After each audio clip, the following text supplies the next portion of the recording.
தந்தை மகன் தூயாவியான ஆண்டவருக்கே மகிமை உண்டாவதாக. இந்த காலை ஆராதனை வேலைக்கு தொடக்கமாக ஆண்டவரை நோக்கி ஜெபம் செய்வோம். மகா பரிசுத்தமுள்ள ஆண்டவர் இயேசு கிறிஸ்துவே, உம் பாதம் பணிகிறோம், முழு மனதோடு நன்றி படைக்கிறோம். இக்காலை வேலையை எங்களுக்கு ஆசீர்வாதமாய் மாற்றி தந்திருக்கிறீரே, நன்றி செலுத்துகிறோம். ஆண்டவர் தாமே இந்த ஆராதனையின் தொடக்கத்திலிருந்து நிறைவு வரையிலும் உடைய பிரசனம் பரிபூர்ணமாய் தங்கியிருக்கட்டும். ஆண்டவர் தாமே எங்கெல்லாம் மக்களாக இணைந்து காணொளி வழியாக இந்த ஆராதனையிலே பங்கேற்கிறார்களோ அங்கெல்லாம் உடைய ஆசீர்வாதம் மக்களோடு குடும்பங்களோடு இருக்கட்டும். உமது கரங்களிலே தாழ்த்துகிறோம், நிறைய வழி நடத்தும். இயேசு கிறிஸ்துவின் பாதம் பணிந்து வேண்டுகிறோம் அன்பின் ஆண்டவரே, ஆமேன். அன்பானவர்களே, நாம் அனைவரும் எழுந்து இணைந்து ஆண்டவரை போற்றும் வண்ணம் பாமாலையில் 328வது பாடல், அஞ்சாதிரு என் நெஞ்சமே உன் கர்த்தர் துன்ப நாளிலே கண் பார்ப்போம் என்கிறார். இப்பாடலை பாடி ஆண்டவரை போற்றுவோம். பாமாலை 328.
நின்றவாறே கடவுளை தொழுவோம்.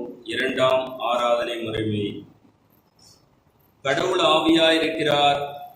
அவரை தொழுது கொள்ளுகிறவர்கள் ஆவியோடும் உண்மையோடும் அவரை தொழுது கொள்ள வேண்டும்.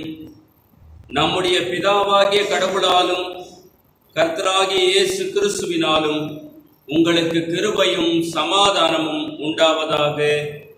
இது கர்த்தர் உண்டு பண்ணின நாள், இதிலே களி கூர்ந்து மகிழ கடவோம். திரியேக கடவுளை போற்றுதல். முதல் பாகம். சேனைகளின் கடவுளாகிய கர்த்தரே, நீர் பரிசுத்தர், பரிசுத்தர், பரிசுத்தர். வானமும் பூமியும் அது மகிமையால் நிறைந்திருக்கின்றன. உன்னதத்திலே ஓசன்னா. கர்த்தரின் நாமத்தினாலே வந்தவரும் வருகிறவருமானவர் சோதரிக்கப்பட்டவர். உன்னதத்திலே ஓசன்னா. கடவுளே, நீர் பரிசுத்தர். சர்வ வல்லவரே, நீர் பரிசுத்தர். சாவாமை உடையவரே, நீர் பரிசுத்தர். ஆண்டவரே, எங்களுக்காக சிலுவையில் அறையுண்ட எங்கள் மீட்பரே, எங்கள் மேல் கிருபையாயிரும்.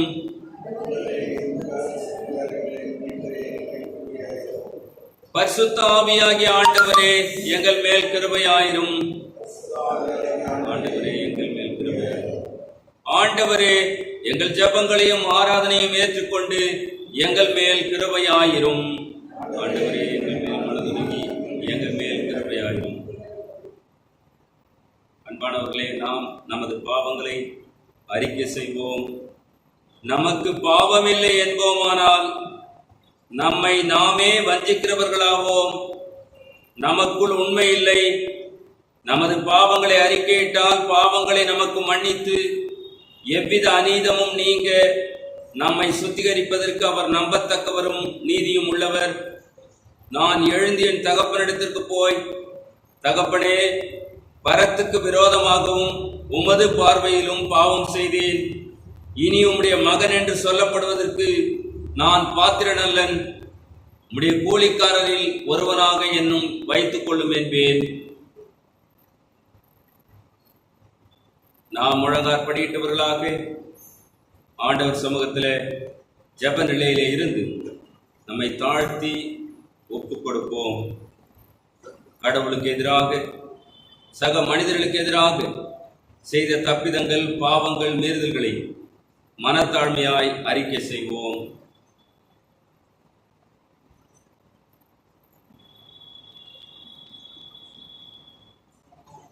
பாவ அறிக்கைக்கான இரண்டாம் ஜெபத்தை சேர்ந்து எடுப்போம். எங்கள் தந்தையாம் கடவுளே, நினைவினாலும் வார்த்தையினாலும் செய்கையினாலும் உமக்கு விரோதமாய் பாவம் செய்திருக்கிறோம். முழு மனதோடு நாங்கள் உம்மை நேசிக்கவில்லை. எங்களிடத்தில் நாங்கள் அன்பு கூறுவது போல அயலாரிடத்தில் நாங்கள் அன்பு கூறவில்லை. எங்கள் மேல் இரக்கமாயிருக்க உம்மை வேண்டிக் கொள்கிறோம். எங்கள் பாவழுக்கை நீக்கி எங்களை சுத்திகரியும். எங்கள் குற்றங்களை விட்டுவிட எங்களுக்கு உதவி புரியும். எங்கள் ஆண்டவர் இயேசு கிறிஸ்து வழியே வேண்டிக் கொள்கிறோம் பிதாவே. ஆமென். சர்வ வல்லமை மிகுந்த இரக்கமுள்ள ஆண்டவர் மன்னிப்பையும் பாவ நிவர்த்தி நமக்கு கட்டளையிட்டருளி வாழ்க்கையை சீர்படுத்துவதற்கான காலத்தையும் நமது பரிசுத்தாவின் கிருபையும் தேற்றுதலையும் தந்தருள்வாராக. ஆமேன். ஆண்டவரை துதியுங்கள். ஆண்டவர் நாமும் துதிக்கப்படுவதாக. ஜெபம் செய்வோம். அன்பின் ஆண்டவர் இயேசு கிறிஸ்துவே, உம் பாதம் பணிந்து வேண்டுகிறோம். ஆண்டவரே, நீர் கொடுத்து கொண்டிருக்கிற மழைக்காக நன்றி செலுத்துகிறோம். ஆண்டவர் தாமே உமது கிருபையினால் மனுக்குலத்தை கண்ணோக்கி பாரும். மக்களை ரட்சியும், ஆசீர்வதியும். குறிப்பாக இக்காலங்களிலே மிகுந்த பாதிப்புகளை, பெருத்த பாடுகளை ஏற்படுத்துகிற இந்த கொரோனா வைரஸை ஆண்டவராகிய இயேசு கிறிஸ்துவின் காயப்பட்ட கரத்தினால முற்றிலுமாய் இல்லாமல் அழித்து போடும். மக்கள் சுகமாய் வாழவும் அருள் தாரும். ஆண்டவரே, உம்மை விட்டால் எங்களுக்கு வேறு வழி இல்லை.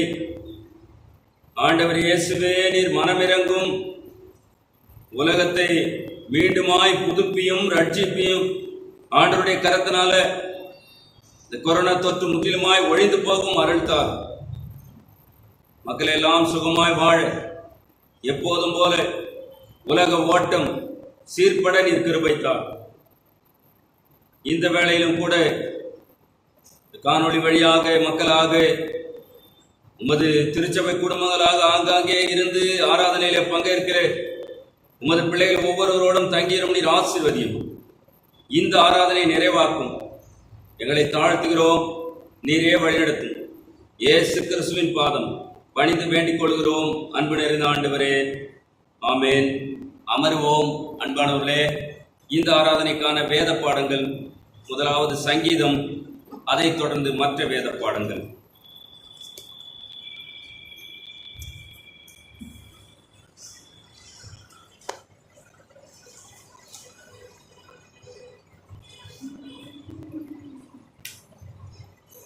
முறைமுறையாக வாசிக்க வேண்டிய சங்கீதம் 8.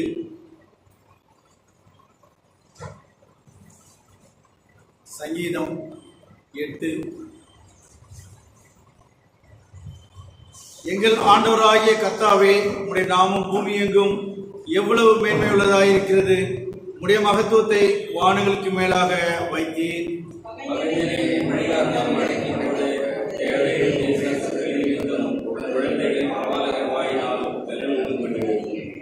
உமது விரல்களின் கிரியையாகிய உம்முடைய வானங்களையும் நீ ஸ்தாபித்த சந்திரனையும் நட்சத்திரங்களையும் நான் பார்க்கும்போது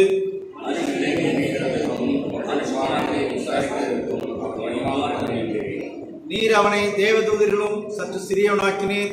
மகிமையினாலும் கனத்தினாலும் அவனை முடிசூட்டினீர்.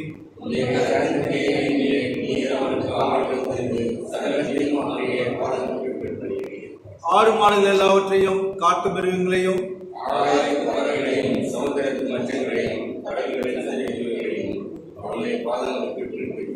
சேர்ந்து சொல்வோம். எங்கள் ஆண்டவராகிய கர்த்தாவே, உம்முடைய நாமம் பூமி எங்கும் எவ்வளவு மேன்மையுள்ளதாயிருக்கிறது.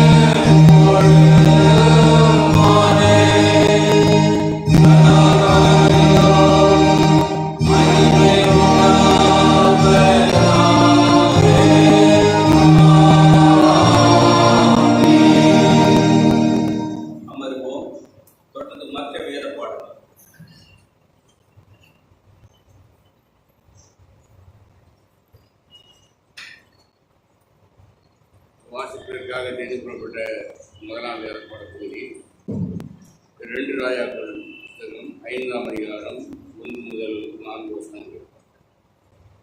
2 ராஜாக்கள் 5ஆம் அதிகாரம் 1 முதல் 4 வசனங்கள். சீரிய ராஜாவின் படைத்தலைவனாகிய நாகமான் என்பவன் தன் ஆண்டவரிடத்தில் பெரிய மனுஷனும் எண்ணிக்கையுள்ளவனுமாய் இருந்தான். அவனை கொண்டு கர்த்தர் சீரியாவுக்கு ரட்சிப்பை கட்டளையிட்டார். மகா பராக்கிரமசாலியான அவனும் குஷ்டரோகியாயிருந்தான். சீரியாவிலிருந்து தண்டுகள் புறப்பட்டு இஸ்ரவேல் தேசத்திலிருந்து ஒரு சிறு பெண்ணை சிறைப்பிடித்துக் கொண்டு வந்திருந்தார்கள். அவள் நாகமானின் மனைவிக்கு பணிவிடை செய்து கொண்டிருந்தாள். அவள் தன் ஆட்சியாரை பார்த்து, என் ஆண்டவன் சமாரியாவில் இருக்கிற தீர்க்கதரிசியிடத்திலே போவாரானால் நலமாயிருக்கும். அவர் இவருடைய குஷ்டரோகத்தை நீக்கிடுவார் என்றார். அப்பொழுது அவன் போய், இஸ்ரவேல் தேசத்து பெண் இன்ன பிரகாரமாய் சொல்லுகிறாள் என்று தன் ஆண்டவரிடத்தில் அறிவித்தார். வாசிப்பதற்காக தெரிந்து கொள்ளப்பட்ட முதலாம் பகுதி வாசிப்பாயிற்று. தேவனை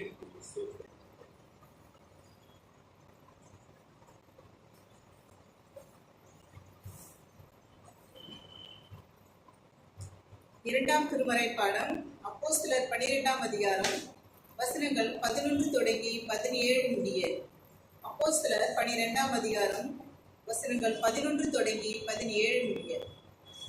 பேதுருவுக்கு தெளிவு வந்தபோது, ஏரோதின் கைக்கும் யூத ஜனங்களின் எண்ணங்களுக்கும் என்னை விடுதலையாக்கும்படிக்கு கர்த்தர் தம்முடைய தூதனை அனுப்பினார் என்று நான் இப்பொழுது மெய்யாக அறிந்திருக்கிறேன் என்றான். அவன் இப்படி நிச்சயித்துக் கொண்டு மார்க்கு என்னும் பெயர் கொண்ட யோவானுடைய மரியாள் வீட்டிற்கு வந்தான். அங்கே அநேகர் கூடி ஜெபம் பண்ணி கொண்டிருந்தார்கள். பேதுரு வாசற்கதவை தட்டின போது ரோதை என்னும் பெயர் கொண்ட ஒரு பெண் ஒற்று கேட்க வந்தாள். அவள் பேதுருவின் சத்தத்தை அறிந்து சந்தோஷத்தினால் கதவை திறவாமல் உள்ளே ஓடி பேதுரு வாசலுக்கு முன்னே நிற்கிறார் என்று அறிவித்தாள். அவர்கள் நீ பிதற்றுகிறாய் என்றார்கள். அவளோ அவர்தான் என்று உறுதியாய் சாதித்தாள். அப்பொழுது அவர்கள் அவருடைய தூதனாய் இருக்கலாம் என்றார்கள். பேதுரு பின்னும் தட்டி கொண்டிருந்தான். அவர்கள் திறந்த போது அவனை கண்டு பிரமித்தார்கள். அவர்கள் பேசாமல் இருக்கும்படி அவன் கையமர்த்தி கர்த்தர் தன்னை காவல் இருந்து விடுதலையாக்கின விதத்தை அவர்களுக்கு விவரித்து, இந்த செய்தியை யாக்கோபுக்கும் சகோதரருக்கும் அறிவிங்கள் என்று சொல்லி புறப்பட்டு வேற ஒரு இடத்திற்கு போனான் என்றார் என்பதை கிறிஸ்துவுக்கே மகிமை உண்டாவதாக.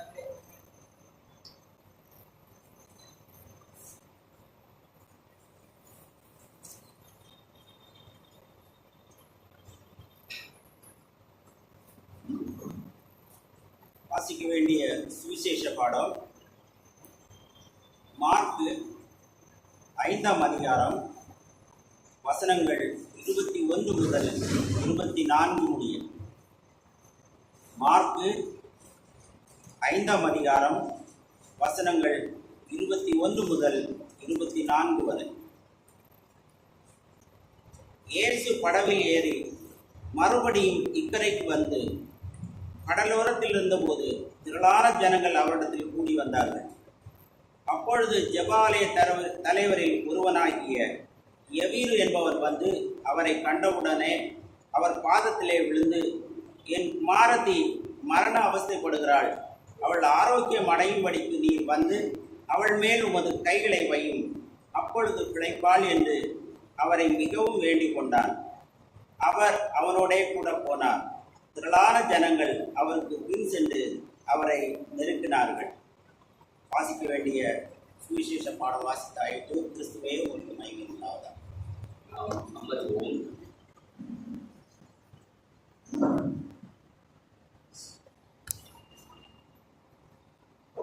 கிறிஸ்துக்குள் அன்பான திருச்சபையோரே, சகோதர சகோதரிகளே, உங்கள் அனைவருக்கும் ஆண்டவரின் திருப்பெயரிலே வாழ்த்துக்களையும் சோதனைகளையும் தெரிவிக்கிறேன். செய்திக்காக ஆண்டவரை நோக்கி நாம் ஜெபம் செய்வோம். சர்வ வல்லமை பொருந்தின ஆண்டவர் இயேசு கிறிஸ்துவே, இந்த நேரத்தில் நீர் பேசும் நாங்கள் கேட்கிறோம். ஆண்டவரே, உடைய திரு வார்த்தைகள் மக்களாகி எங்களுக்கு வாழ்வாகட்டும். உமது கரத்தில் எங்களை தாழ்த்தி தருகிறோம். இயேசுவின் வழியை வேண்டுகிறோம் அன்பின் ஆண்டவரே, ஆமென். அன்பானவர்களே, இந்த நாளிலும் கூட காணொளி வழியாக ஆண்டவரை தொழுது கொள்கிற இந்த நேரம் நமக்கு சிந்திக்க கொடுக்கப்பட்டிருக்கிற கருப்பொருள் பெண் குழந்தையின் எதிர்காலத்தை உறுதி செய்தல். நமது குடும்பங்களிலே, சமுதாயத்திலே, திருச்சபையிலே இந்த பெண் குழந்தைகளை அவருடைய எதிர்காலத்தை பெரியவர்களாக, பெற்றோர்களாக நாம் எப்படி வழிநடத்துகிறோம், அவருடைய வாழ்வாதாரத்தை அல்லது வாழ்க்கையை எப்படி மேம்படுத்துகிறோம் என்பதை சிந்திக்க அழைக்கப்படுகிறோம். Assuring future for the girl child. பெண் பிள்ளைகளுக்கு நம்முடைய பங்களிப்பும் அவருடைய வாழ்க்கையின் மேம்பாட்டிற்கான செயல்பாடும் எப்படி இருக்கிறது என்று சிந்திக்க வேண்டும். ஏனென்று சொன்னால், நாம் தொடர்ந்து சிந்திக்கிறபடி நம்முடைய சிஎஸ்ஐ திருச்சபை முறைமையில் ஒவ்வொன்றையும் நாம் திருமறை சார்ந்து, வாழ்வை சார்ந்து உரசி பார்த்து, ஆண்டவரை முன்வைத்து நம்முடைய ஆவிக்குரிய வாழ்வை பலப்படுத்திக் கொள்ள இப்படிப்பட்ட கருப்பொருள் தரப்படுகிறது. கடவுள் படைக்கிற பொழுது ஆணையும் பெண்ணையும் சரியாக படைத்தார்.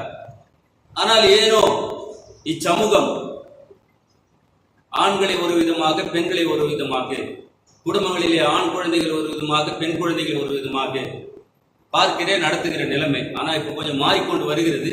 இன்னும் கூட அதை சரிப்படுத்த, முறைப்படுத்த, சீர்படுத்த நம்மை ஆண்டவர் அழைக்கிறார். ஏனென்று சொன்னால் நமது ஆண்டவர் தாய்த்தன்மை உடையவர், அதே சமயத்திலே தந்தை தன்மை உடையவர். இரு குணநலன்கள் நமது ஆண்டவரிலே இருக்கிறது. உதாரணத்துக்கு லாசரு செத்துட்டார் என்ற செய்தி ஆண்டவர் இயேசுவினிடத்திலே வருகிறது. அவர் அங்கே போகிறார். மக்களோடு மக்களாக இணைந்து மனம் விட்டு அழுதார். இயேசு கண்ணீர் விட்டார். அது தாய்த்தன்மை. அவர் அந்த தகப்பன் ஸ்தானத்திலிருந்து அவரை உயிரோடு எழுப்புகிறார். இப்படி இரு நிலைமைகள், இரு பண்பு நலன்கள், குணநலன்கள் கொண்ட ஆண்டவர் அவர் சாயலிலே அப்படிதான் படைப்பை, மனுக்குலத்தை படைத்தார். எனவே இந்த பெண் குழந்தைகளை அல்லது பெண் பிள்ளைகளை எப்படி நாம் நடத்துகிறோம்? அவர்களை சரியாக நடத்தினால் அது நமக்கும் ஆசீர்வாதம். வாசித்த வேத பகுதிகள் சங்கீதம் 8. அந்த 8ஆம் சங்கீதம் ஒரு சிறப்புக்குரிய சங்கீதம். அது என்னவென்றால், நிலவிற்கு 1969ஆம் ஆண்டு ஆம்ஸ்ட்ராங் அண்ட் ஆல்ட்ரின் இருவரும் அமெரிக்க விண்வெளி ஆராய்ச்சியாளர்களாய் நிலாவுக்கு போனாங்க. அப்போ போகிற பொழுது போப் 6ஆம் பால், போப் 6th பால் சங்கீதம் 8 தான் கையில கொடுத்தாங்க. கொண்டு அங்க வைங்க. என்னன்னா, அந்த 8ஆம் சங்கீதம் அவ்வளவு நேர்த்தியாக கடவுளுடைய படைப்பை மகிமைப்படுத்துகிற ஒரு சங்கீதம். இந்த நாளில் அந்த சங்கீதம் 8 ஏன் கொடுத்திருக்கிறார்கள் என்றால், அங்கே 2ஆம் வசனம், ஒரே ஒரு வசனத்தை மட்டும் படிக்கலாம். சங்கீதம் 8:2. பகஞ்சனையும் பரிகாரனையும் அடைக்கப்பட தேவரின் உம்முடைய சத்துருக்கள் நிமித்தம் குழந்தைகள் பாலகருடைய வாயினால் வெள்ளன் கூறுகிறீர். பகஞ்சனையும் பழிகாரனையும் அடைக்கி போடுகிற வெள்ளம் தருகிற சத்தத்தை குழந்தைகள் பாலகர் வழியாக நீ வெளிப்படுத்துகிறீர். இதை நான் கொஞ்சம் ஒரு 4-5 மொழிபெயர்ப்புகளை எடுத்து வைத்து சிந்தித்த. என்ன குழந்தைகள் என்ன, பாலகர் என்ன, ஒரு 3-4 ஆங்கில திருமறைகளை எடுத்து புரட்டி பார்த்து கொண்டது. அங்கே குழந்தைகளுக்கு தனியாக கொடுத்திருக்கிறாங்க, பாலகர்களுக்கு தனியாக. குழந்தைகள் என்றால் அது என்ன பேசுதுன்னே அந்த மழலை மொழி. அந்த மழலை மொழியிலேயே ஆண்டவருடைய மகிமையை அது வெளிப்படுத்துகிறதா. பாலகர் என்று சொன்னால் பேப்ஸ் அண்ட் இன்ஃபேண்ட் என்று கொடுக்கப்பட்டிருக்கு. இன்ஃபேண்ட் அதுல 7 வயதுக்கு உட்பட்ட ஆண் குழந்தைகளும் அடங்குவர், 7 வயதுக்கு உட்பட்ட பெண் குழந்தைகளும் அடங்குவர் என்று சொல்லப்படும். எனவே இங்க என்ன சங்கீதக்காரன் குறிப்பிடுகிறார்? ஆண்டவருடைய மகிமையை சின்ன குழந்தைகள் பாலகர் வழியாக அவர் வெளிப்படுத்துகிறார், மகிமைப்படுத்துகிறார். இன்னும் சொல்ல போனால் இந்த 8ஆம் சங்கீதம் ஆதியாகமம் 1-2 அதிகாரங்களை உள்ளடக்கிய ஒரு திருப்பாடல். ஆண்டவருடைய படைப்பை மகிமைப்படுத்துகிற சங்கீதம் 8. எனவேதான் மண்ணிலே இருந்து விண்ணுக்கு சென்ற ஆம்ஸ்ட்ராங் ஆல்ட்ரினோ இந்த 8 கொண்டு போய் அங்க வைத்து ஜெபித்து விட்டு வாருங்கள் என்று அப்பொழுது இந்த போப் 6 பால் கொடுத்து அனுப்பினார் என்று வரலாறு சொல்லுகிறது. எனவே அன்பானவர்களே, ஆண்டவருடைய திருப்பெயர் எல்லோரிடத்திலும் மகிமைப்படுகிறது, படைப்பு அனைத்திலும் மகிமைப்படுகிறது. அந்த நிலையிலே நாம் நம் குடும்பங்களிலே, திருச்சபையிலே, சமுதாயத்திலே ஆண்டவருடைய பார்வை சரிபாதியா இருக்கிறது, ஆணிலும் பெண்ணிலும் இருக்கிறது. அவருடைய இரு தன்மைகள் இரு நிலையிலும் வெளிப்படுகிறது. அப்படி அவர்களை சரியாய் நாம் நடத்தும் பொழுது அது நமக்கும் ஆசீர்வாதம். ஆண்டவர் அதிலே மகிமைப்படுவார். முதல் திருமறை பாடத்தை திருப்பிக் கொள்வோம். 2 ராஜாக்கள் 5ஆம் அதிகாரம் 3ஆம் வசனம் படிக்கலாம்.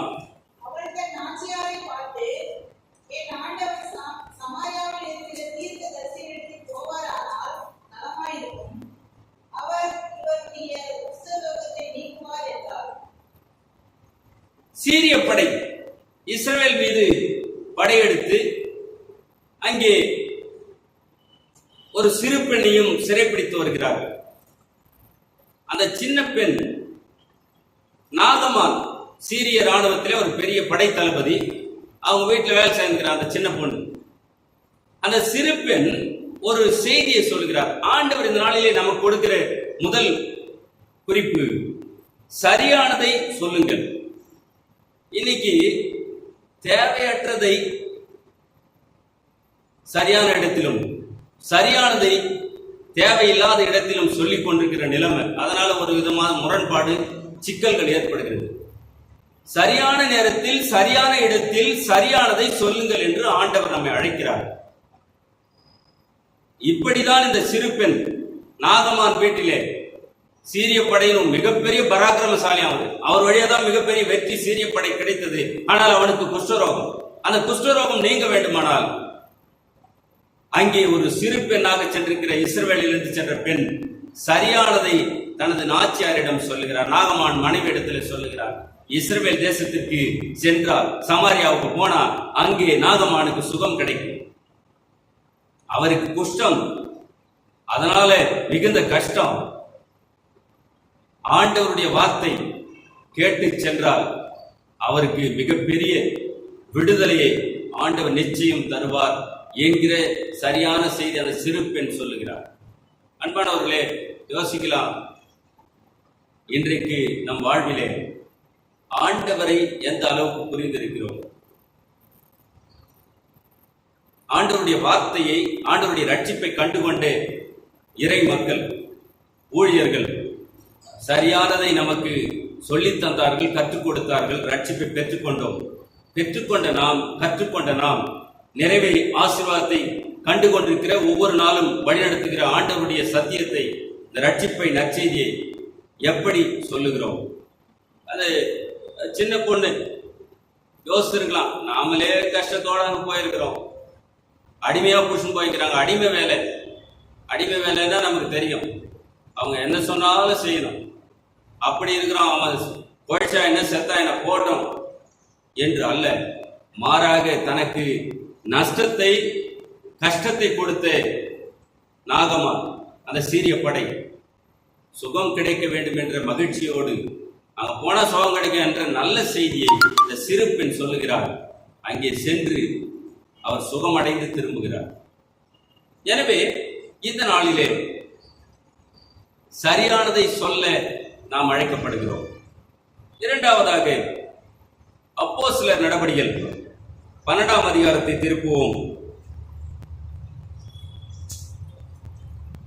அங்கே 12ஆம் வசனம் படிக்கலாம். அப்போஸ்தலர் 12:12.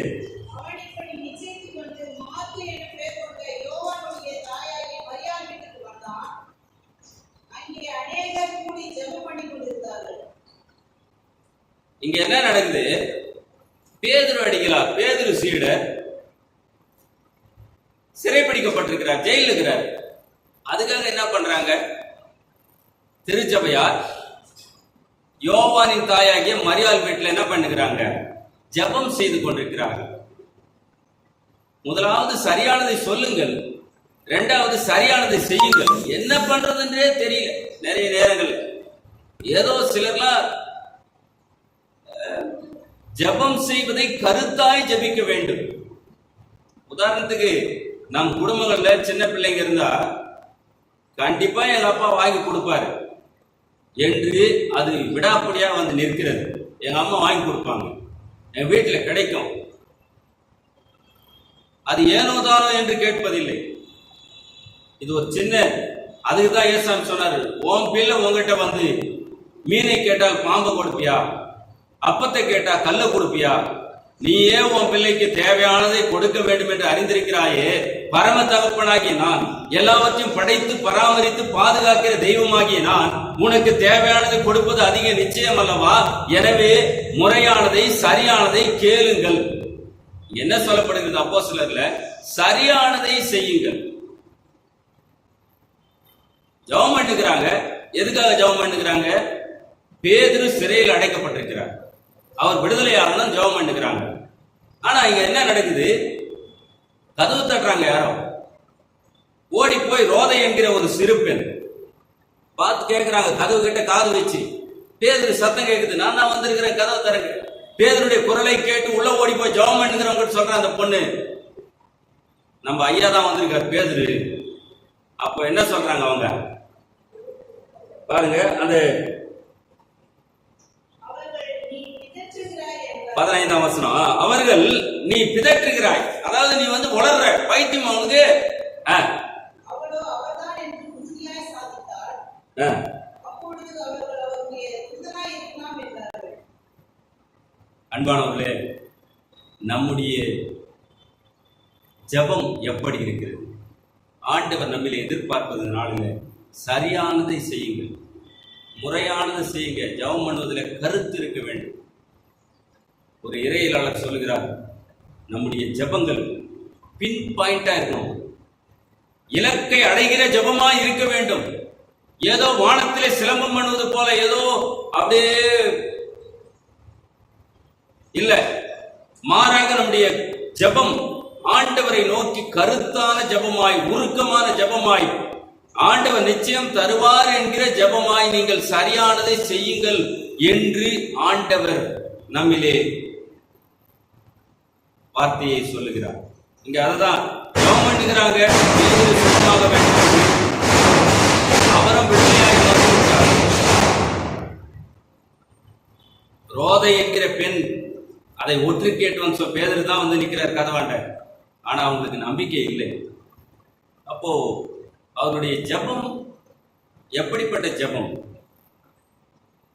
இந்த நிலையில நம்முடைய ஜெபங்கள் எப்படிப்பட்ட ஜெபமா இருக்கிறது? அடிக்கடி கேட்கிற அந்த கதை, மழை வேண்டி எல்லாரும் போறாங்க, ஒரு குட்டிக்குள்ள மட்டும் கொடை எடுத்துட்டு போகுது. மழை இல்லாத காலத்துல மழை வேண்டி ஜெபம் பண்ணணும்னு சபையார் போறாங்க, குட்டிக்குள்ள மட்டும் கொடை எடுத்துட்டு போகுது. ஒரு பெரியவர் கேட்கிறாரு, ஏமா கொடை எடுத்துக்கிறேன், எதுக்கு ஜெபம் பண்ண போறோம்? மழை வேண்டி ஜெபம் பண்ண போறோம். நம்ம ஜெபம் பண்ணி திரும்போது மழை வரப்போகுது, வரும்போது பத்திரமா வீட்டுக்கு வரணும், கொடை புடிச்சுட்டு வரணும், அதுக்கு தான் கொடை எடுத்துட்டு போறோம். அந்த வயதான பெரியவரே அசந்து போனார். அந்த விசுவாசத்தை தான் நம்மளே எதிர்பார்க்கிறார். அப்படிப்பட்ட ஜெபத்தை தான் நாம் செய்ய விரும்புகிறார். இங்க என்ன நடக்கிறது? பேதுரு விடுதலையாக வேண்டும்.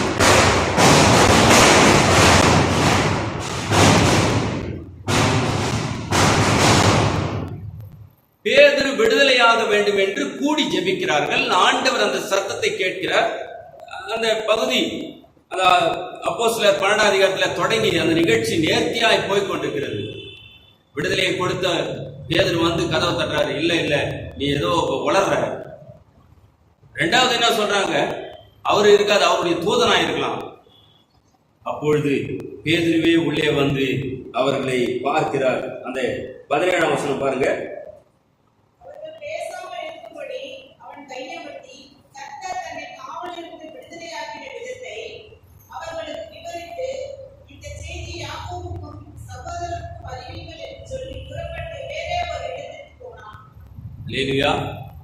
ஆண்டவர் தான் விடுவித்தாரு. எல்லாம் கூடி ஜெபம் பண்ணுகிறீங்களே, நீங்கள் செய்கிற ஜெபத்தை சரியா தொடர்ந்து செய்யுங்க. நம்முடைய ஜெபத்திற்கும் ஆண்டவர் பதில் கொடுக்கிறார். உங்கள் குடும்பங்களிலே, தனிப்பட்ட வாழ்க்கையில, வேலை செய்கிற இடத்துல எந்த இக்கட்டான சூழ்நிலை வந்தாலும், நெருக்கடியான நேரமா இருந்தாலும், கஷ்டமா இருந்தாலும் ஆண்டவரிடத்துல ஜெபியுங்கள். சரியான கருத்தான ஜெபத்துக்கு ஆண்டவர் நிச்சயம் பதில் கொடுக்கிறார். நம் வாழ்க்கையில் இதை பார்க்கிறோம். ஆண்டவர் மகத்தானதை செய்து கொண்டே இருக்கிறார். 2 வாரத்துக்கு முன்னாடி நம்ம சபை சார்ந்த ஒரு குடும்பத்தினர் சொல்லியிருந்தாங்க, ஐயா போன பிப்ரவரி மாதம் இங்கே ஜெபித்து விட்டு என்கிட்ட ஜெபம் பண்ண சொன்னாங்க. ஜெபித்தோம். ஆண்டவர் அற்புதமாக பல லட்சங்கள் கடன் இருந்தது, எல்லாவற்றையும் அடைக்க ஆண்டவர் கிருபை செய்தார். கொடுத்து முடித்து எதிர்பார்க்காத இன்னொரு ஆசீர்வாதத்தையும் நாங்கள் பெற்றுக்கொண்டோம் என்று அவர்கள் உள்ளத்தின் ஆழத்திலிருந்து ஆண்டவருக்கு சாட்சியா சொன்னாங்க.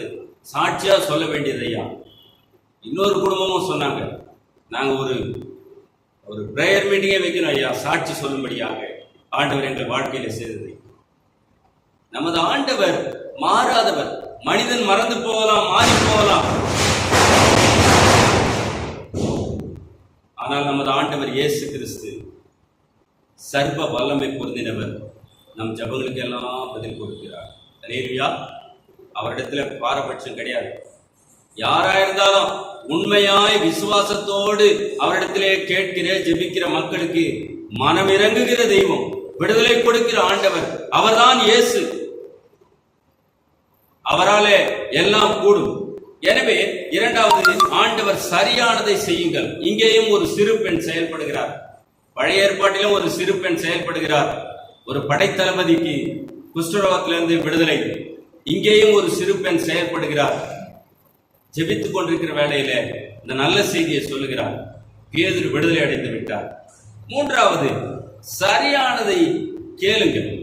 ஆண்டவரிடத்துல நாம என்ன கேட்கிறோம் என்பதை சரியாய் கேட்க அழைக்கப்படுகிறோம். மார்க்கு எழுதிய நற்செய்தி நூல் 5ஆம் அதிகாரம் 22ஆம் வசனம்.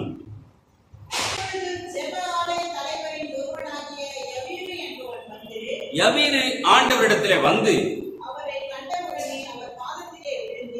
அவர் பாதத்திலே விழுந்து, என்னுடைய பெண் மரண அவஸ்தைப்பட்டுக் கொண்டு, என்னுடைய மகள் மரண அவஸ்தைப்பட்டுக் கொண்டிருக்கிறார்.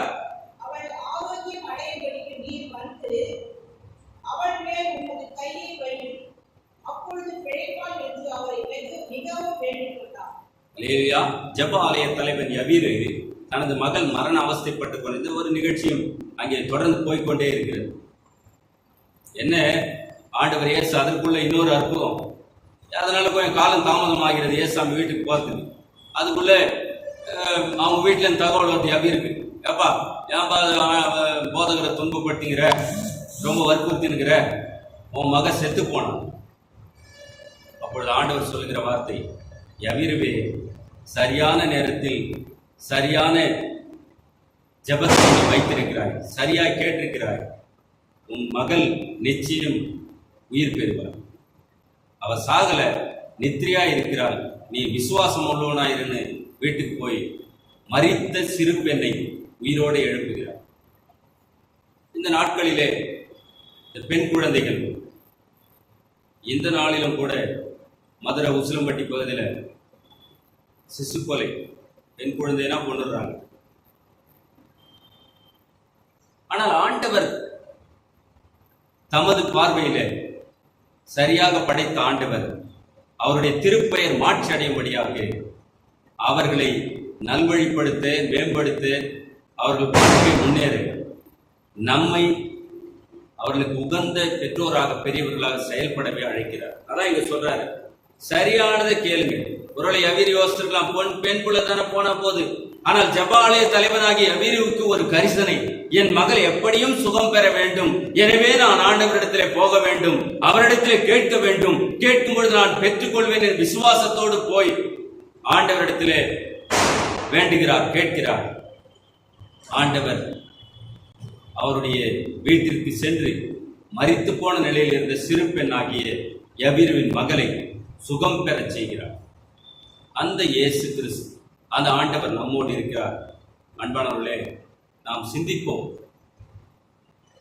நிச்சயமாக இந்த மிகவும் கொடுமையான நாட்கள், இந்த கொரோனா பாதிப்பை எங்கு பார்த்தாலும் இதனால மிகப்பெரிய கஷ்டங்கள், பாடுகள், நெருக்கங்கள். இந்த நாட்களிலே, இந்த காலங்களிலே நம்முடைய விசுவாசத்தை இன்னும் உறுதியாய் ஆண்டவரோடு இணைத்துக் கொள்ள வேண்டும், வலுப்படுத்திக் கொள்ள வேண்டும்.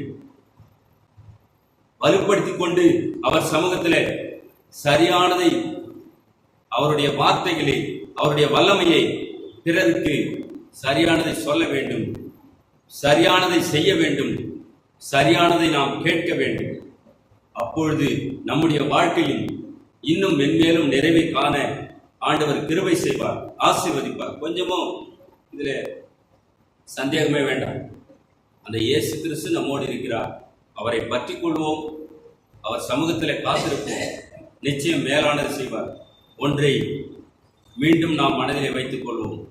நமக்காக மட்டுமல்ல, பிறருக்காக, உலகிற்காக ஜெபிக்க வேண்டிய காலம் இது.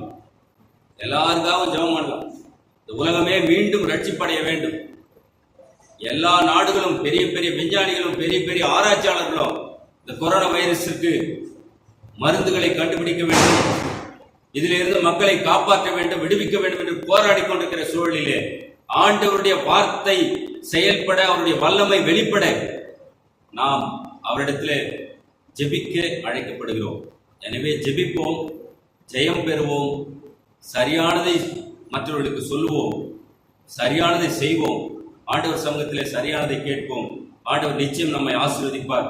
ஆண்டவர் நமக்கு கொடையாக கொடுத்திருக்கிற குடும்பத்திலே, திருச்சபையிலே, சமுதாயத்திலே பெண் பிள்ளைகளை ஆண்டவர் மென்மேலும் ஆசீர்வதிக்க அவர்களுக்காக நாம் தொடர்ந்து செயல்படுவோம். அவர்கள் வழியாக நமக்கும் ஆசீர்வாதம். ஆண்டவர் நம்மை திருவார்த்தைகளை நிறைவாக்கி கொடுப்பாராக. ஆமென்.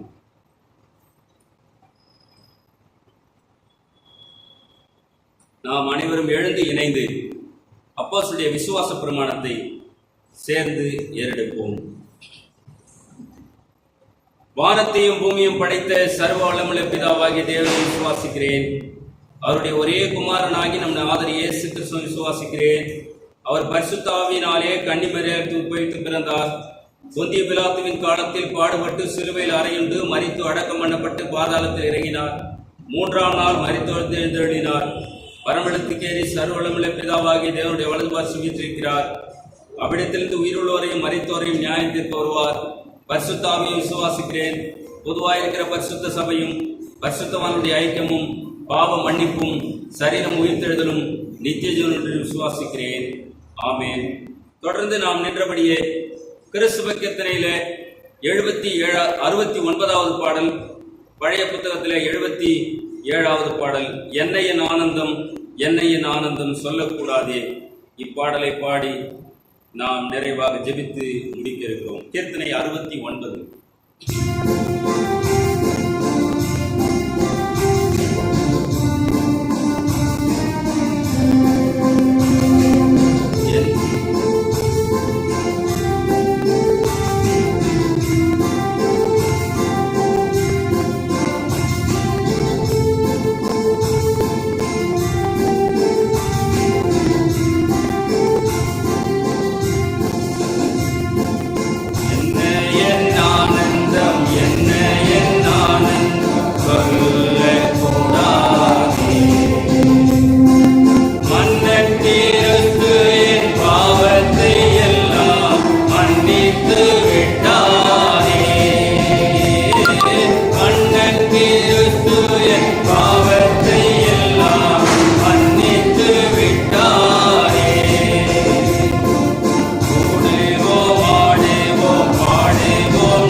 நேற்றும் இன்றும் என்றும் மாறாத அன்பு தெய்வமே, ஆண்டவர் இயேசு கிறிஸ்துவே, உம் பாதம் பணிகிறோம்,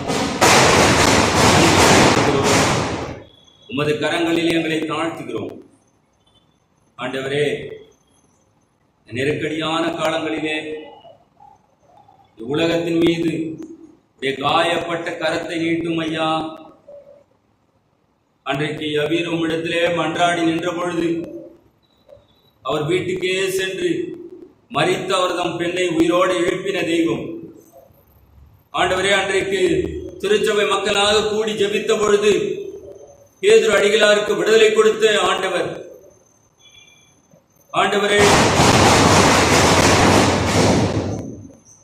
சீரிய படைத்தளபதி நாகமானுக்கு குஷ்டத்திலிருந்து சுகம் தந்த தெய்வம், இன்றைக்கு எங்களோடு இருக்கிறீர். நீர் மாறாதவர். அன்றைக்கு மாத்திரமல்ல, இன்றைக்கு மாத்திரமல்ல, என்றைக்கும் செயல்படுகிற தெய்வம், சர்வ வல்லமை பொருந்தின இயேசு கிறிஸ்து. மனம் இறங்கும், மனுக்குலத்தை ரட்சியும். இந்த கொரோனா பாதிப்பிலிருந்து விடுதலை தாரும் ஐயா. எஸ் ஐயா, மனதுருகும் தெய்வமே, மனமிறங்கும் சுவாமி. படைப்பையெல்லாம் முடித்து மகுடமாக மனுக்குலத்தை ஆணும் பெண்ணுமாக உமது சாயலிலே படைத்து மகிழ்ந்த தெய்வம், இன்றைக்கு இந்த மனுக்குலத்தின் வேதனையை நீர் கண்ணோக்கி பாரும். கொரோனா வைரஸிலிருந்து மனுக்குலத்தை ரட்சியும் சுவாமி. உம்மாலே கூடும் ஆண்டவரே. நீர் சொல்லாகும் கட்டளிட நிற்கும் இயேசுவின் ரத்தம் ஜெயமாய் மாறட்டும் ஆண்டவரே. விடுதலை தாரும் ஐயா. எப்போதும் நாங்கள் திருச்சபை மக்களாக ஒன்றிணைந்து ஜெபிக்க வேண்டும், ஆராதிக்க வேண்டும், நன்றி செலுத்த வேண்டும், சுகமாய் வாழ வேண்டும், ஆசீர்வதிக்க வேண்டும். அதற்கும் அருள் தாரும். என்னுடைய இந்திய தேசத்தை கண்ணோக்கி பாரும், தமிழகத்தை கண்ணோக்கி பாரும் ஆண்டவர் தாமே. எல்லா மக்களும் பல்வேறு பாதிப்புகளோடு வாழ்ந்து கொண்டிருக்கிற சூழல், அதிலிருந்து எல்லாம் விடுதலை தாரும் ஐயா. வேலூர் பேராயரை 1000 பெருமக்களை, பேராய குடும்பங்கள் ஒவ்வொன்றையும் கண்ணோக்கிப்பார் ஆண்டவர். எல்லாருக்கும் நிறைவேற்றாரும் சுவாமி. என்னுடைய சிஎஸ்ஐ திருப்பத்தூர் குருசேகத்தையும் கரத்தில் தாழ்த்துகிறோம். திருச்சபை குடும்பங்களை கண்ணோக்கி பார்த்து எல்லோருக்கும் எல்லாவற்றையும் தந்து நிறைவாக வாழும் அருள் தாரும். கிளை திருச்சபைகளான ஜெயபுரம், ஊத்தங்கரை திருச்சபைகளை உம் கரத்தில் தாழ்த்துகிறோம் சுவாமி. ஆங்காங்கே இருக்கிற குடும்பங்கள் சுகமாய் வாழ வேண்டும். இந்த நகரத்திலும் பல்வேறுபட்ட கிராமங்களில் இருக்கிற ஒவ்வொரு மக்களோடும் குடும்பங்களோடும் மாறாத ஆண்டவர் இயேசுவின் பிரசன்னம் பரிபூர்ணமாய் தங்கி இருக்கட்டும் ஆண்டவரே. உமது கிருபையை இரக்கமும் சூழ்ந்து கொள்ளட்டும் ஆண்டவரே. நன்றி செலுத்துகிறோம். மெய்யாகவே நாங்கள் உணர்ந்து பார்க்கிறோம் ஐயா. நாங்கள் நிற்பதும் நிர்மூலம் ஆகாமல் இருப்பதும் உமது சுத்த கிருபை சுவாமி. மனதார நினைத்து பார்த்து நன்றி செலுத்துகிறோம். எங்களுக்கு வாழ்வளிக்கிற தெய்வம், வழிநடத்துகிற தெய்வம், ஆசீர்வதிக்கிற தெய்வம் இயேசு கிறிஸ்து. அதை உணர்ந்து பார்க்கிறோம், நன்றி செலுத்துகிறோம். தொடர்ந்து மக்களாக எங்கெல்லாம் இடத்திலே வேண்டிக் கொள்கிறாரோ அங்கெல்லாம் இறங்கும், தேவைகளை சத்தியம், சுகமாய் வாழும் அருள் தந்து வழிநடத்தும் உமது கரங்களிலே தாழ்த்துகிறோம். ஆசீர்வதியும். அனைத்தையும் இயேசு கிறிஸ்துவின் பாதம் பணிந்து வேண்டுகிறோம் அன்பின் ஆண்டவரே. ஆமென். பரமண்டலிக்கிற பிதாவே, உடைய நாமம் பரிசுத்தப்படுவதாக, உடைய ராஜ்யம் வருவதாக, உடைய சித்தம் பரமண்டத்திலே செய்யப்படுவது போல பூமியிலே செய்யப்படுவதாக. அன்றென்றுள்ள ஆதாரத்தை எங்களுக்கு தாரும். எங்களுக்கு விரோதமாய் குற்றம் செயலுக்கு நாங்கள் மன்னிக்கிறது போல எங்கள் குற்றங்களை மன்னியும். எங்களை சோதனையில் பிரவேசிக்க நாமல் திமிழ்ச்சி காத்துக்கொள்ளும். ராஜ்யமும் வல்லமையும் மகிமையும் என்றென்றைக்கும் உடையவர்களே. ஆமென். ஆண்டவராகிய இயேசு கிறிஸ்துவின் கிருபையும் தாயும் தந்தையுமான கடவுளின் அன்பும் வழி நடத்தி செல்கிற தூய ஆவியானவரின் ஐக்கியமும் வழி நடத்தலும் நீங்காத நிறைவான சமாதானமும் ஆசீர்வாதமும் நம் அனைவரோடும் இன்றும் என்றும் எல்லா காலங்களிலும் இருந்து காத்து ஆசீர்வதிப்பாராக.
இறை அமைதியோடு சென்று வாருங்கள். கர்த்தருடைய நாமத்தினாலே ஆமென். என் ஆத்துமாவே கர்த்தரை ஸ்தோத்திரி, என் முழு உள்ளமே அவருடைய பரிசுத்த நாமத்தை ஸ்தோத்திரி.